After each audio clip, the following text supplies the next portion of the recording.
sobre a importância da obediência na vida do cristão. Repare que aqui haviam duas casas, construídas sobre dois fundamentos. E as duas casas foram alvos de tempestades, de lutas, de dificuldades. Eu sempre digo isso aqui, quando Deus me traz até essa passagem dos evangelhos. O fato de nós andarmos com Jesus, o fato de nós estarmos em obediência a Deus, não nos isenta de passarmos pelas tempestades da vida. Você está sendo obediente? Você está andando com Deus? Você está andando com Jesus? Você está firme com Jesus? Isso não isenta você de passar pelas tribulações.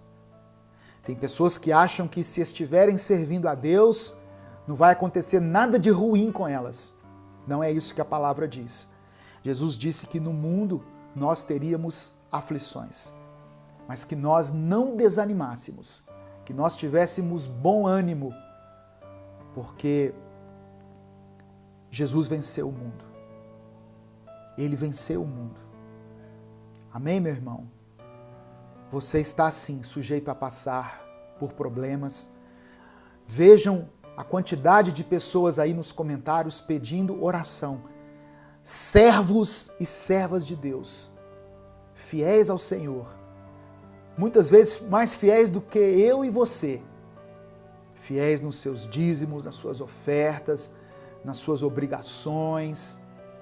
Pessoas tementes, pessoas que buscam a Deus aí mesmo em meio às dificuldades, mas mesmo assim elas estão passando por problemas. As duas casas foram alvo dos ventos, dos rios, das tempestades. Mas aquela que estava em obediência prevaleceu, continuou firme. Então que você aprenda, você entenda junto comigo isso aqui, esse fundamento importantíssimo da vida cristã. Devemos ser obedientes ao Senhor, porque no dia da adversidade, no dia das tribulações, Deus se lembrará da nossa obediência. Deus olhará para a nossa vida e terá misericórdia. Ele dirá: esse é um servo que anda em obediência, esse é um servo que anda comigo, eu serei compassivo com ele. Eu não permitirei que a sua casa caia. Eu não deixarei que a sua casa desabe.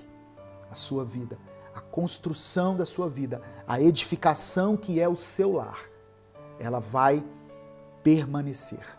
Portanto, não seja insensato.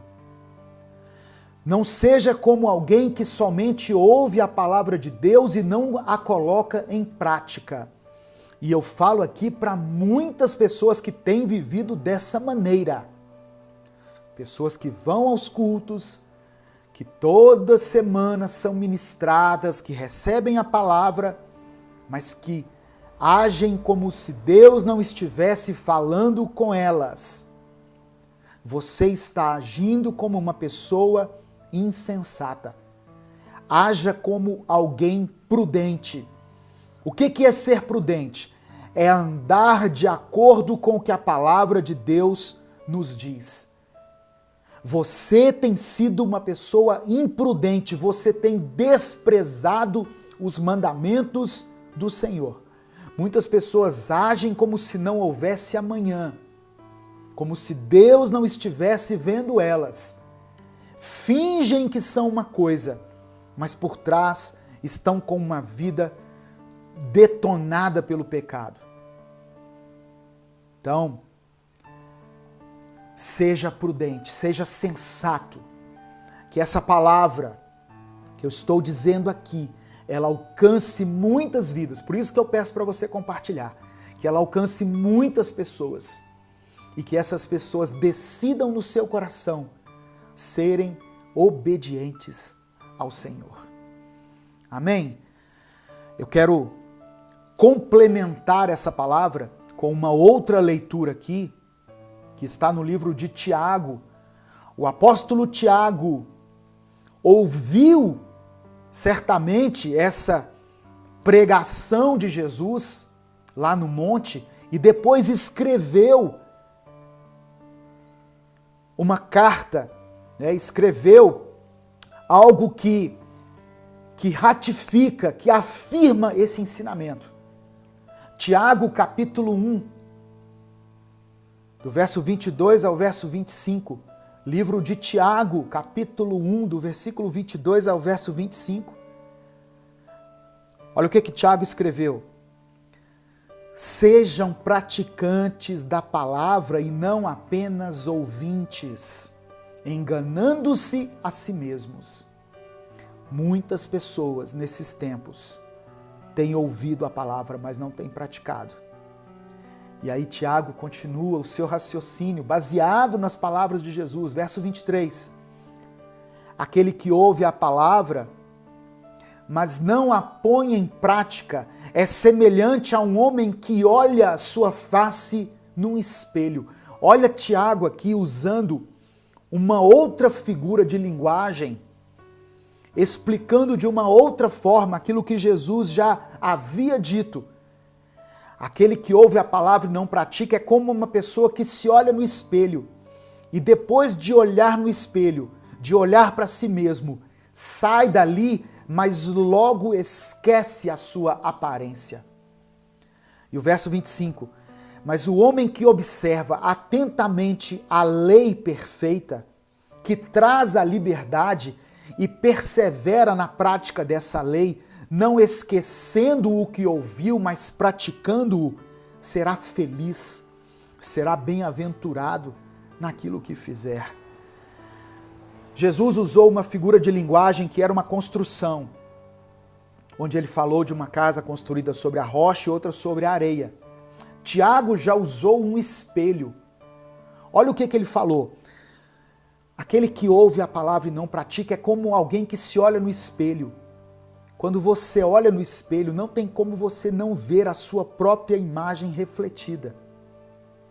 Só que depois que você sai dali, é como se você esquecesse de tudo que você viu. Um homem diante de um espelho, ele não leva muito tempo para formar uma opinião a respeito da sua aparência. Um homem ou uma mulher diante do espelho. Quando você olha diante de um espelho, talvez você perceba os sinais de que a sua idade já está avançando, talvez alguma ruga, talvez a tensão que você tem vivido, as noites que você tem passado em claro, te deixem com olheiras. Então os sinais, eles aparecem para nós de uma forma evidente no espelho. É no espelho que você percebe quem você é, quem você está se tornando. É no espelho que você tem uma visão clara das coisas, que você enxerga a si mesmo e às vezes você vê algum sinal que te deixa preocupado. Você já parou, às vezes, no espelho e pensou assim, puxa vida, os anos passaram para mim. A vida avançou. Você já pegou alguma foto sua 3x4, talvez a foto da sua identidade, e pensou assim, puxa vida, quanto tempo se passou depois que eu tirei essa foto? Olha como eu estava mais jovem, olha como a minha pele estava mais viçosa, olha como o meu olhar era mais brilhante, olha como os meus cabelos eram mais pretos, no meu caso aqui. Você se lembra da minha voz, continua a mesma, já dizia aquele comercial, mas os meus cabelos, quanta diferença.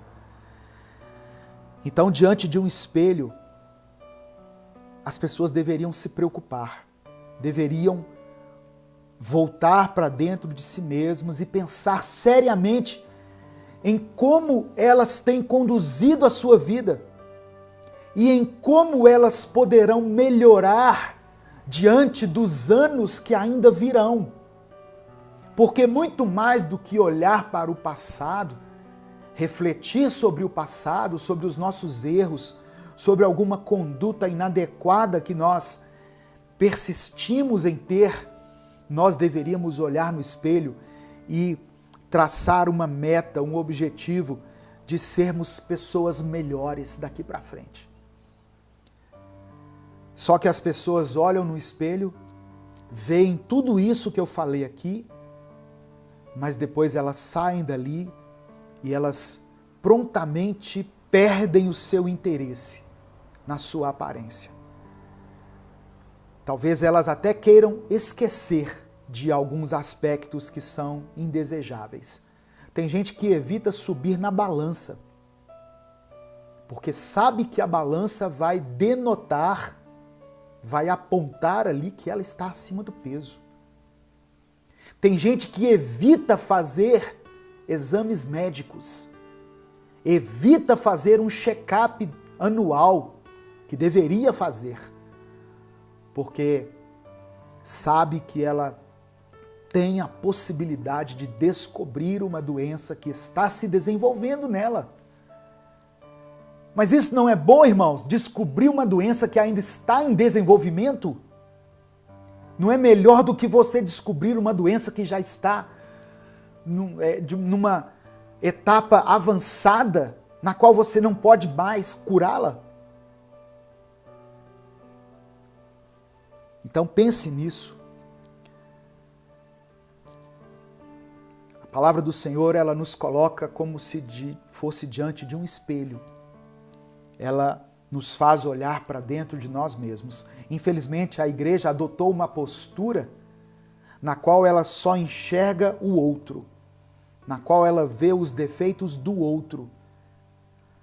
Ela consegue ver um cisco no olho da pessoa, mas não consegue ver uma trave que está diante dos seus próprios olhos. Aquele que olha de perto, o Tiago está falando aqui, aquele que olha de perto para a lei perfeita. A lei de Deus é perfeita. Ela é o nosso referencial de conduta, ela é o nosso norte, ela é a nossa bússola de direção. Nela nós devemos ter um parâmetro para conduzir a nossa vida, e não nos outros. Pare de apontar defeitos nos outros e olhe para você mesmo. Vá para diante de um espelho. Talvez você seja essa pessoa que Jesus disse aqui, que a palavra entra num ouvido e sai no outro.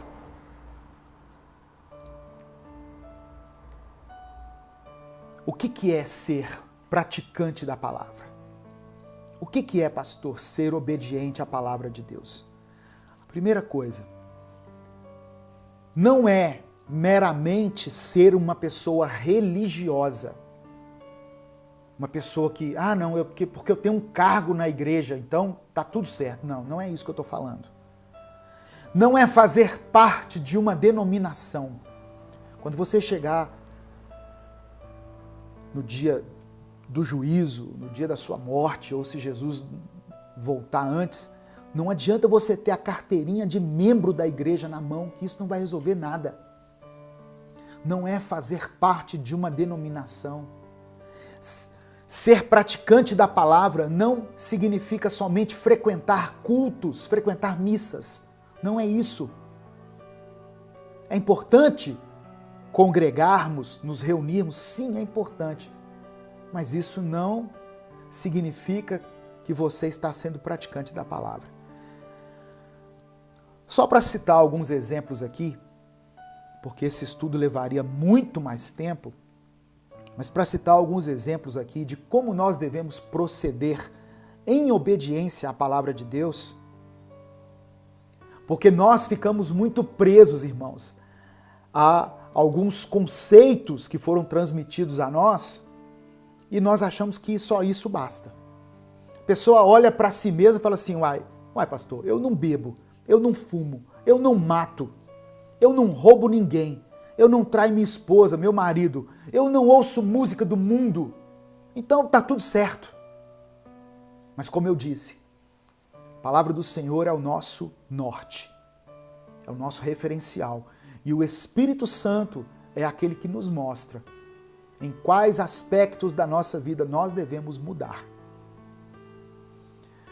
Eu quero ler com você para a gente poder refletir um pouquinho a respeito dessa obediência, eu quero continuar lendo Tiago aqui.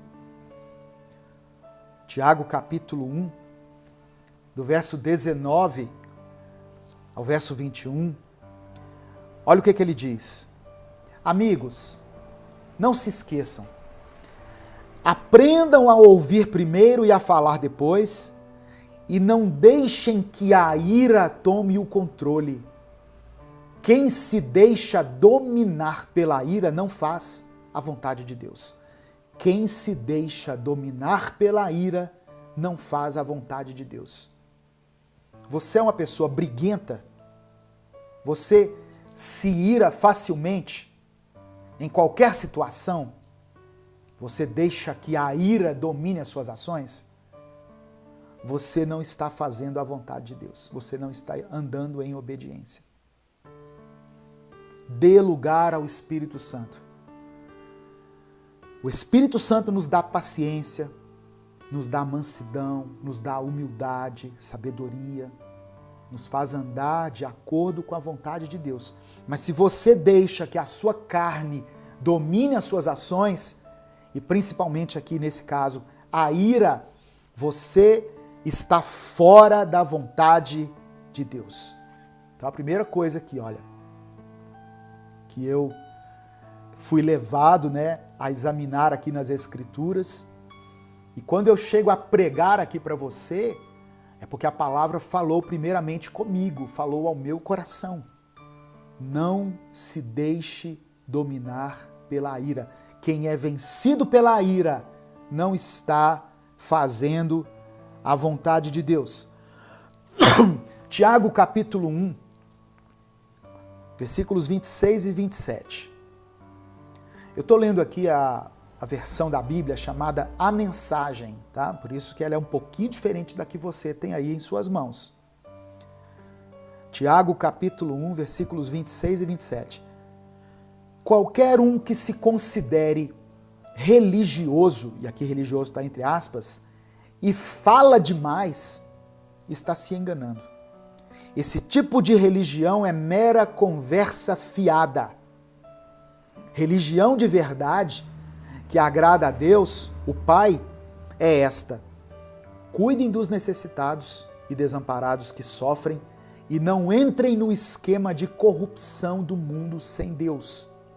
Sabe o que Tiago está falando aqui? Aquele que serve a Deus verdadeiramente age mais e fala menos. Ele tem mais atitude do que palavras. Tem gente que tem muito blá blá blá, muito lero lero, mas age pouco, faz pouco. Faz pouco pelas pessoas, faz pouco em relação a si mesmo, faz pouco em relação à sua família. Então, é outra coisa aqui que nós temos que observar. Quer servir a Deus? Ajude alguém. Faça algo por alguém. Ame as pessoas e julgue menos as pessoas. Às vezes, irmãos, reunião de oração na igreja só para falar mal dos irmãos. Juntou 2, 3 irmãos, ao invés de adorar a Deus, de ler um versículo, glorificar o nome do Senhor, cantar um hino e orar, não. Vão falar mal do pastor, do líder, do irmão, da irmã. Você viu aquele irmão que não conseguiu se libertar ainda daquele vício, que está preso no pecado. Você viu quem caiu? Então, reunião de oração às vezes é para falar mal um do outro. Então fale menos e haja mais. Ajude mais.